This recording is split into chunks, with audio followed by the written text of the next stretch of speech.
I once talked to a woman who came to me and said she was afraid of death. And we went into it in a long conversation. I said, what are you really afraid of?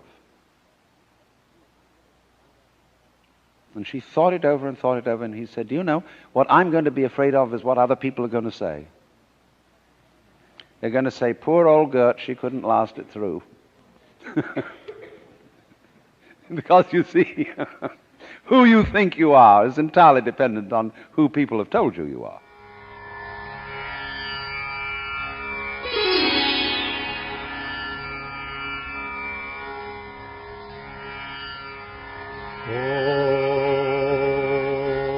Listen.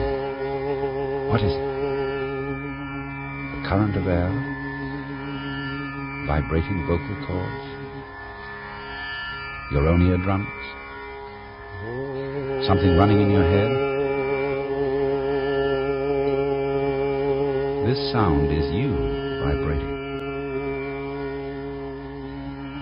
And who are you? Don't give me your name, address, and occupation. You know that's just a mask. You forget who you are, really. Every now and then, you make like you're just a John Doe or a Mary Smith, or a butterfly, or a worm, or a star. You old trickster. And you play the thing out by inventing lusts and loves, fears and terrors, gnawing anxieties and screaming mimes. Also, you can imagine, it's not really me, it's it that runs the show.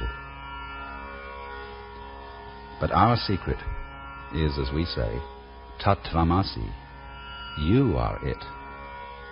You are running the show. Consider drama. When the curtain goes down at the end of the drama, the hero and the villain step out hand in hand, and the audience applaud both. They don't boo the villain at the end of the play. They applaud him for acting the part of the villain so well.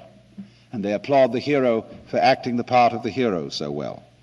Because they know that the hero role and the villain role are only masks. That is to say, in reality, under the surface, you are all the actor.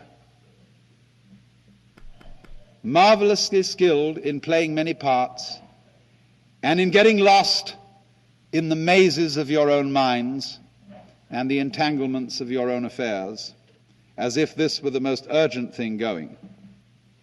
But behind the scenes, in the green room, you might say in the very back of your mind and the very depths of your soul, you always have a very tiny sneaking suspicion that you might not be the you that you think you are. Deep in there in the middle of your heart, you know it. You've always been around and always will be. You're not some sort of tourist just visiting in this world for a short time. You belong here, like the apple on the tree. And as the apple is the energy of the tree, you, yes, you are the energy of the world. But we don't feel that, do we, ordinarily? What we feel instead is an identification of ourselves with our idea of ourselves, or I would rather say with our image of ourselves. And that's the person. You identify with that role. I play a role. It's called Alan Watts. And I know very well that that's a big act. I can play some other roles besides Alan Watts, if necessary. But I find this one is better for making a living.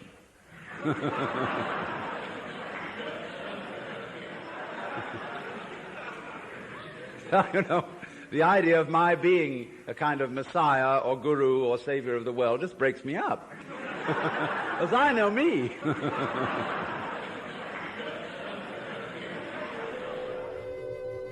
Time to wake up. What is reality? Obviously, no one can say, because it isn't words. It isn't material, that's just an idea. It isn't spiritual. That's also an idea, a symbol. Reality is this.